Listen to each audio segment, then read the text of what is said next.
Chase Combs lives in Calgary now, but says he was shaped by childhood in an oil town. With my dad, I never got to see him. He was away working a lot. Drayton Valley still follows the boom and bust of the energy cycle, and Chase's family was one of many along for the ride. I definitely left to fend for myself as a young person quite often.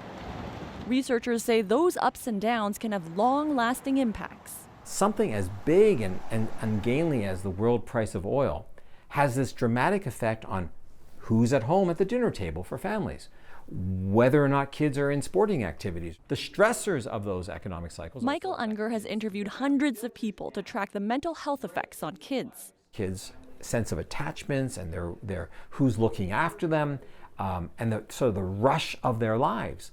So whether it's boom or bust, what you see is kind of a flow through of that and an effect on kids themselves.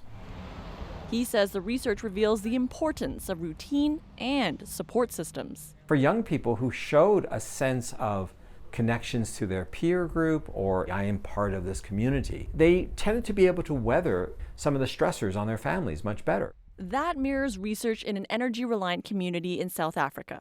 Vastly different cultures and histories, but similar conclusions about how to nurture resilience. Caring family matter. Enabling peers matter. Opportunities to access safe recreational spaces that are affordable matter.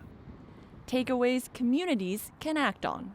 It'll show us ways that we can support through the well-being and build that resilience here in our community.